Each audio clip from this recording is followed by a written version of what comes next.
Ethics committee of Lok Sabha, ethics committee of Lok Sabha, Lok Sabha की आचार समिति, ethics committee of Lok Sabha, Lok Sabha की आचार समिति।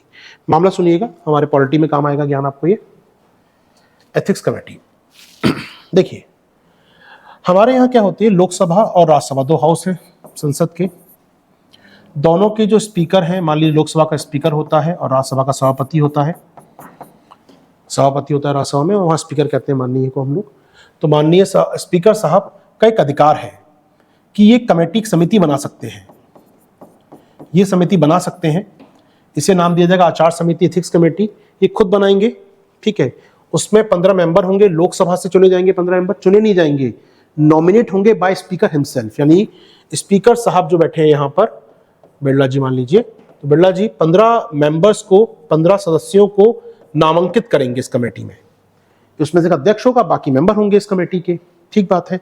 यहाँ वोटिंग नहीं होगी, यहाँ कोई मतदान नहीं होगा लोकसभा के अंदर, वो पिक कर लेंगे 15 लोग कौन होंगे, और इन जनरल वो पिक उन लोगों को करेंगे जो पार्टी लाइन पर है, मतलब कि कांग्रेस कितने एमपी हैं उतने परसेंटेज मिल जाए, कांग्रेस को जगह मिल जाए, विपक्ष को जगह मिल जाए, सत्ता पक्ष जगह मिल जाए, सबको मौका मिले इस कमेटी में आने का, वैसा प्रयास करेंगे। इस कमेटी का जो अध्यक्ष होगा, इस कमेटी का जो हेड होगा, वो किसी भी दल का हो सकता है, सत्ताधारी दल, लेट से मैं नाम लिख रहा हूँ, बीजेपी का हो सकता है, वो विपक्षी पार्टी का हो सकता है, वो किसी पार्टी का हो सकता है। और ये कौन डिसाइड करे कौन होगा, ये डिसाइड करेगा स्पीकर। यानी स्पीकर के पास पूरी डिस्क्रिशनरी पावर है, पूरा विवेकाधिकार है, पूरा विशेषाधिकार है, किसे अध्यक्ष बनाना है, कितने मेंबर तो 15 फिक्स है, किसको लेना है किसको नहीं लेना है, स्पीकर का पूरा राइट है, ठीक है। ऐसी राज्यसभा में होता है, कमेटी राज्यसभा बनती है, वहां का सभापति जो होता है वही बनाएगा, लेकिन वहां 10 मेंबर होते हैं, बस याद रखिए वहां 10 मेंबर होते हैं।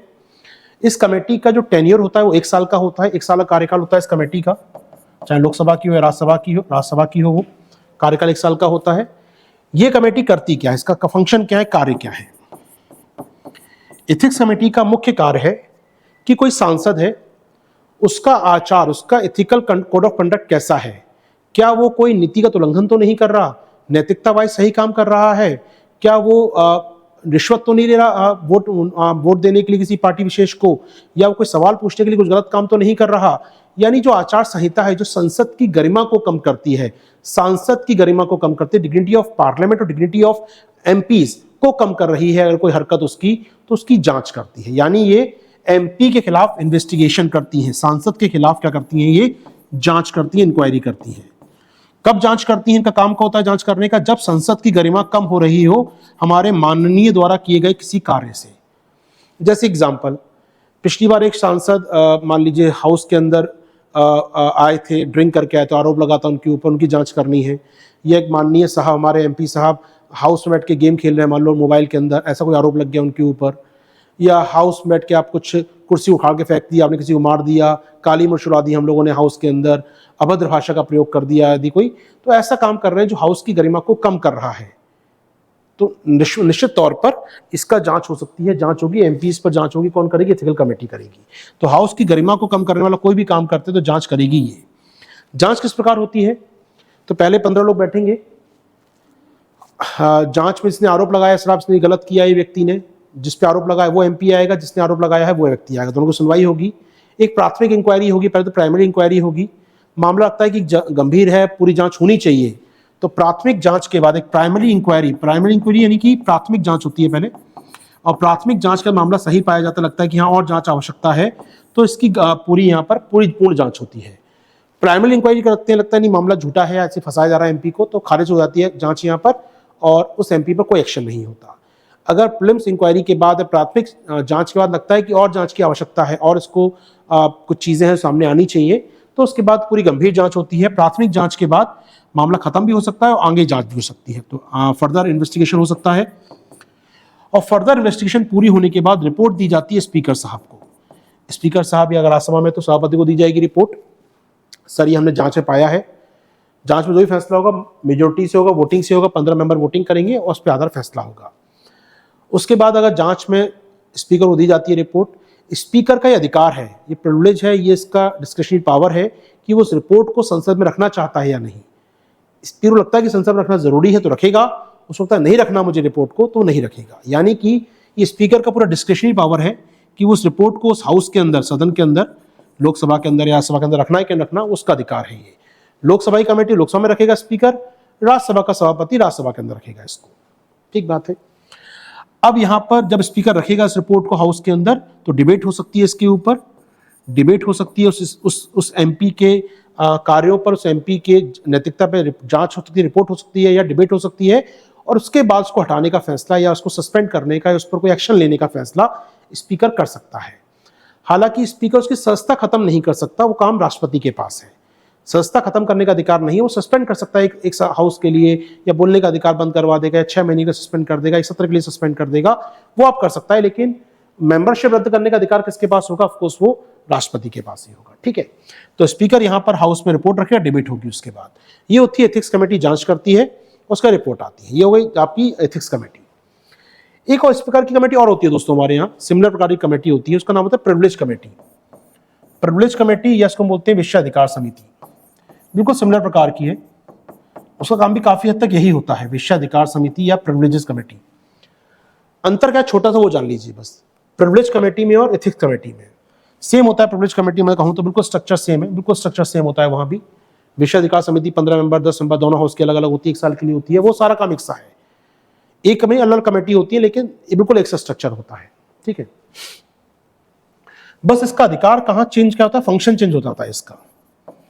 जैसे कि इथिक्स कमेटी जो होती है, इथिकल कमेटी जो होती है, वो जांच करती है कि फिर एमपी के खिलाफ, सांसद के खिलाफ ना।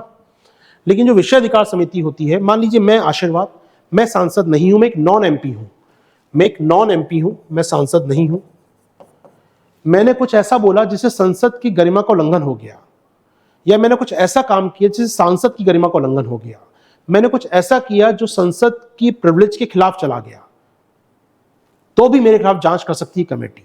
तो प्रिविलेज कमेटी जो होती है, ये सांसद और संसद इन दोनों के विशेषाधिकार बने रहे, इनकी गरिमा बनी रहे, इनकी डिग्निटी बनी रहे, इसकी जांच करती है। यदि कोई गैर सांसद व्यक्ति भी ऐसी कोई बात कहता है संसद की गरिमा कम हो रही है, तो उसके खिलाफ जांच बैठ सकती है, ये समिति जांच कर सकती है। समझिएगा, तो नॉन एमपी के खिलाफ जांच कर सकती है और एमपी के खिलाफ भी जांच कर सकती है। यानी कोई सांसद ऐसी बात करता है जो संसद की गरिमा कम कर रहा है, मान लीजिए कोई सांसद साहब कहते हैं संसद में झूठे लोग बैठे हैं, मक्कार लोग बैठे हैं, तो बुला ली के बताओ, आ जाओ भी कमेटी, आप बताओ यार, एथिकल उल्लंघन नहीं है, लेकिन आपने ऐसा कुछ कहा है जो वायलेशन कर रहा है विशेषाधिकारों का। एग्जाम्पल दूंगा, मान लीजिए कुछ दिन पहले की बात है, हमारे एमपी साहब रेलवे में यात्रा कर रहे थे, फर्स्ट एसी में यात्रा कर रहे थे, वहाँ के टीटी ने उनके साथ 2-3 लोग आए थे एमपी के साथ, उनको टिकट देने से मना कर दिया कि जनाब इनको टिकट नहीं दे पाऊंगा, मेरे पास टिकट नहीं है, यहाँ पर आपका है, आपके साथ एक आपका असिस्टेंट हो सकता है, उसके टिकट मेरे पास है, आपके संग जो हुजूम चल रहा है इसके लिए टिकट मेरे पास नहीं है।